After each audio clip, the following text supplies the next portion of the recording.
اس کے ساتھ جو دوسرا ہے وہ یہ ہے کہ جو اس وقت یونیورسٹیز کا جو آپ کہہ رہے ہیں کہ اس کو فی کی ریڈکشن، فرینکلی گورنمنٹ کے پاس اتنا پیسہ ہی نہیں ہے. ہمارا سیدھی بات ہے، آپ محبوب الحق انسٹیٹیوٹ آف اکانومی ہیں، آپ تو بجٹ زیادہ قریب سے دیکھتے ہیں. 11,000 ارب روپیہ گورنمنٹ کا خرچہ ہے، 8,000 ارب روپیہ گورنمنٹ کی آمدن ہے.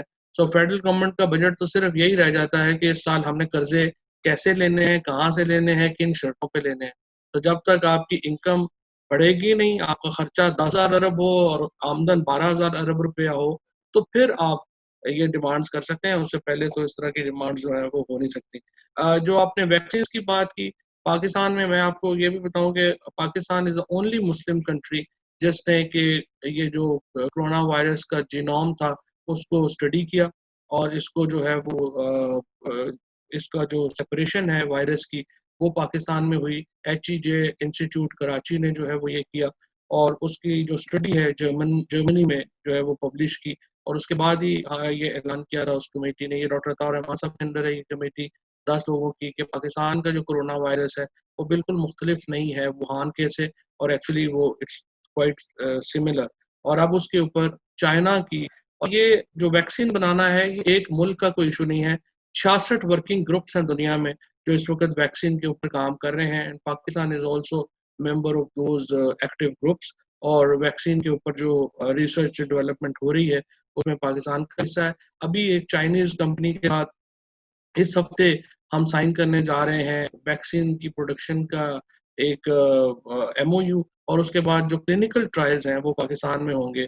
اس کی جو چائنیز ویکسین ہے اس کے، اور ڈرائب کے پاس اس کی اپلیکیشن جو ہے وہ جا چکی ہے. اور اسی طریقے سے میں نے یونیورسٹیز کو لیٹر بھی لکھا تھا، آپ کو بھی لکھا تھا، کہ کوئی بھی اور R&D آپ کرنا چاہیں جس میں آپ کو پیسے چاہیے ہوں، گورنمنٹ سے اسپانسرشپ چاہیے ہو، وہ اس کے لیے ہم تیار ہیں، اور جس قسم کی بھی آپ R&D لینا چاہیں گے وہ ہم کریں گے. سو بہت شکریہ جی، آپ کے ساتھ ڈیٹیل جو ہے وہ بات چیت ہوئی، اور thank you very much for having me once again, and I hope that we will be able to continue this kind of discussion.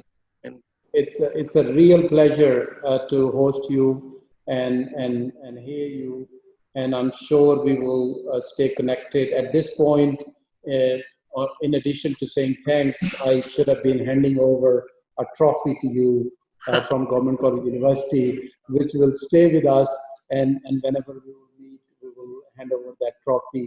And I extend our invitation to you whenever some form of normality returns. Please do come and visit your alma mater. It will be a shared pleasure. thank you very much.